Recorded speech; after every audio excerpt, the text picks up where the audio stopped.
ओम नमः शिवाय, जय महाकाल। मुझे पूरी उम्मीद है कि आप सभी लोगों ने जो गुरु जी के द्वारा 5 दिवसीय पूजन बताई गई थी, धनतेरस की, नरक चतुर्दशी की, दीपावली की, गोवर्धन पूजा की और भाई दूज की, इन सभी दिनों की पूजन आप लोगों ने बहुत अच्छे तरीके से की होगी, है ना, की है। अब बात ये आती है भैया, 5 दिन की पूजन तो हमने कंप्लीट कर ली है, जो बाद में बचे हुए सामान हैं, जैसे हमने जिस जिस चीज़ों की पूजा की, जैसे माता लक्ष्मी, भगवान गणेश की मूर्ति का हम लोग क्या करेंगे, जो हमने सिक्के चढ़ाए, कमलगट्टे चढ़ाए, अमर बेल के टुकड़े चढ़ाए, हल्दी चढ़ाई, उनका हम क्या करेंगे।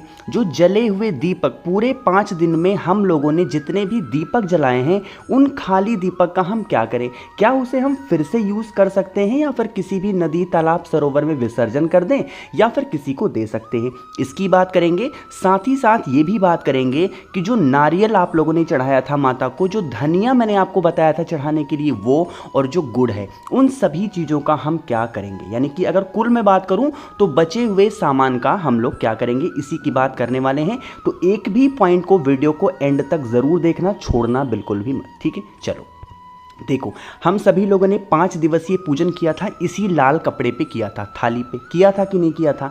तो देखो, सबसे पहली बात आती है, आपको रिकॉल करा दूं कि हम लोगों ने कौन कौन सी चीज़ों को चढ़ाया। जैसे हम सभी लोगों ने धनिया का इस्तेमाल किया, शमी पत्र का इस्तेमाल किया, नारियल तो सभी लोगों ने चढ़ाया ही चढ़ाया होगा, नारियल हो गया, हल्दी की गांठ भी चढ़ाई होगी और हल्दी की स्वास्तिक भी बनाई होगी, बनाया था ना। अब देखो, चावल भी चढ़ाया और बहुत सारे दीपक भी हम लोगों ने जलाए, जिसमें से कुछ आटे के दीपक थे, कुछ चौमुखी दिया हम लोगों ने मिट्टी का भी जलाया था। एक और चीज़ आप लोगों ने चढ़ाई होगी या फिर पूजन की होगी, माता लक्ष्मी और भगवान गणेश की, इन सब की पूजन की थी। एक जो सबसे बड़ी चीज़ आती है, कमल का फूल। कमल का फूल कहीं पर भी फेंकना नहीं चाहिए, आपको ये बता दूं। और एक चीज़ आपने और चढ़ाई होगी, पान के पत्ते। अब एक एक पॉइंट की तरफ हम लोग बढ़ते हैं। सबसे पहला जो हमारा पॉइंट था कि भैया, जो हम लोगों ने माता लक्ष्मी, भगवान गणेश की पूजन की थी, इन हम मूर्ति का क्या करेंगे। इनके आपके पास में 2 ऑप्शन है।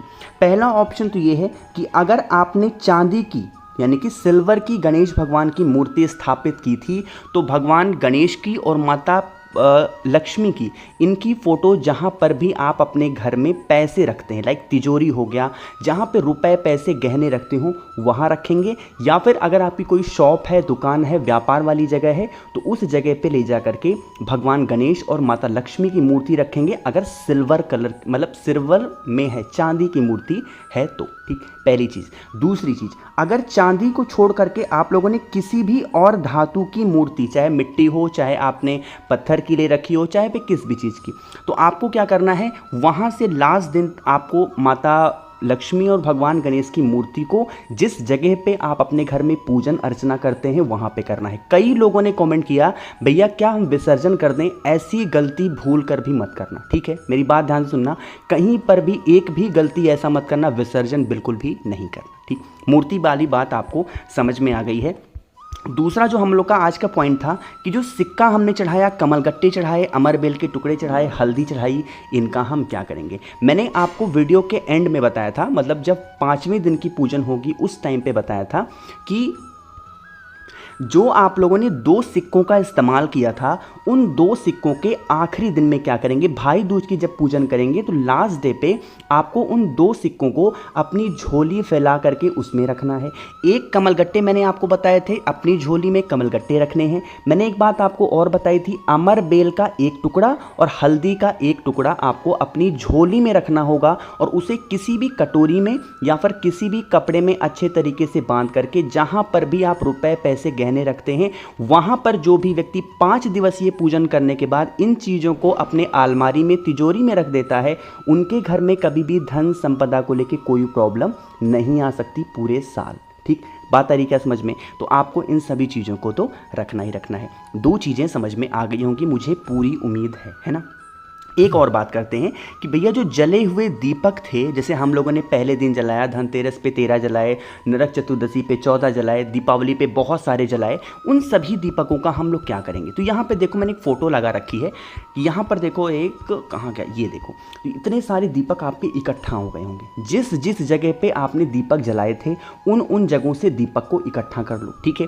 इकट्ठा करने के बाद आपको एक चीज़ का ध्यान रखना होगा। अगर आप लोगों ने गुरु जी की कथा बहुत ध्यान से सुनी सुनी होगी, तो गुरुजी इस चीज़ को बहुत बार बार कहते हैं कि आपने अगर एक बार दीपक को जला दिया, ठीक है, तो आप दोबारा उस दीपक में कोई भी दीपक जला सकते हैं। लेकिन वहाँ पे एक चीज़ ध्यान देने वाली बात है, जैसे हम लोगों ने कुछ घी के दिए जलाए होंगे और कुछ तेल के दीपक जलाए होंगे ना, तो अगर आपको इन दियों को रीयूज़ करना है, फिर से इस्तेमाल करना है, तो तेल के दीपक को आप अलग पॉलीथीन में या फिर किसी बैग में रखना। जो घी के दिए आपने जलाए थे, उन घी के दियों को अलग रखना, क्योंकि हमेशा इस चीज़ का दोष लगता है अगर आपने तेल का दीपक एक बार जला दिया और फिर उसी तेल वाले दीपक में आपने घी का दिया जला दिया, तो वहाँ पे दोष लगता है। इसलिए आपने जिस दीपक में घी लगाया था उन दीपक को अलग रखेंगे। जब भी आपके घर में कभी भी कुछ भी जलाना हो, मतलब दीपक वगैरह का आपको इस्तेमाल करना हो, उन्हीं दीपक को उठाओ और लगा सकते हो। बस नियम ये होना चाहिए,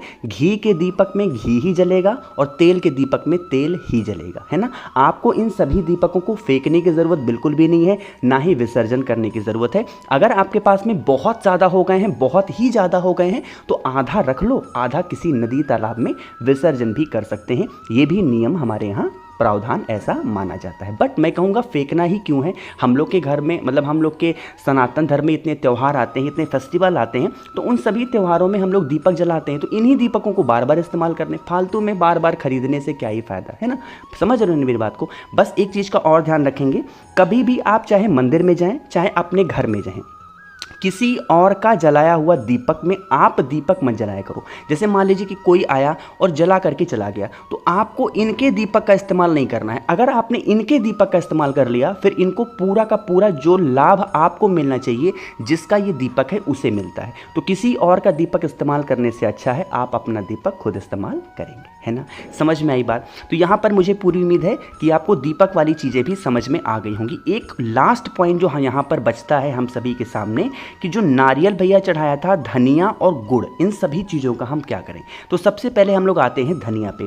खड़ा धनिया आप लोगों ने चढ़ाया होगा ना, चढ़ाया था। आपको क्या करना है, जो इस धनिये के ऊपर गुड़ था, उस गुड़ को उठाएंगे, कोई भी गौ माता होंगी उनको खिला देंगे और थोड़ा सा ले जा करके किसी नदी तालाब में डाल देंगे। क्योंकि यह उपाय मैंने आपको बताया था हमारे पितरों को खुश करने के लिए था, माता लक्ष्मी को खुश करने के लिए था। जब पितर खुश हो जाएंगे आपके, तो आपको फिर धन की कमी कभी नहीं होगी। तो आपको पता होगा कि जल में जो मछली होती है वो भी पितरों के तुल्य होती है, और गौ माता को थोड़ा सा खिलाना, थोड़ा सा नदी में डालना। यहाँ पे गुड़ वाली बात हो गई। अभी जो धनिया है ना, धनिया को आपको कहीं पे भी नहीं डालना है। धनिया को क्या करोगे, कोई सा भी सफ़ेद कपड़ा ले लो या फिर कोई सा भी कपड़ा लो, उसमें बांध करके और किसी भी भगवान गणेश के मंदिर में ले जा करके रखाना। कहाँ पे, भगवान गणेश के मंदिर में ले जा करके रखाना। कोई ज़रूरी नहीं कि भगवान गणेश की मूर्ति के पास में ही रखो, कहीं पे भी उनके मंदिर में धनिया रख देना, ठीक है। रख करके चुपचाप दीपक जला के चले आओ। धनिया वाली बात समझ में आ गई है। एक और पॉइंट था कि भैया जो हम लोगों ने नारियल चढ़ाया था, इसका हम क्या करें। यहाँ पे भी दो चीज़ें होती हैं। मैंने आपको स्टार्टिंग में बताया था कि अपने अपने घर की अपनी अलग अलग मान्यता होती है। मैं अपना बता रहा हूँ, आप भी अपने हिसाब से जैसे भी समझ में आएगा कर लेना। हम लोग क्या करते हैं, जो नारियल माता को समर्पित करते हैं, ठीक है, उस नारियल को हम लोग फोड़ करके और उसका पानी वगैरह इस्तेमाल करके पी करके पूरे घर भर उसका प्रसाद खाते हैं। ये हम लोग के यहाँ ऐसा होता है।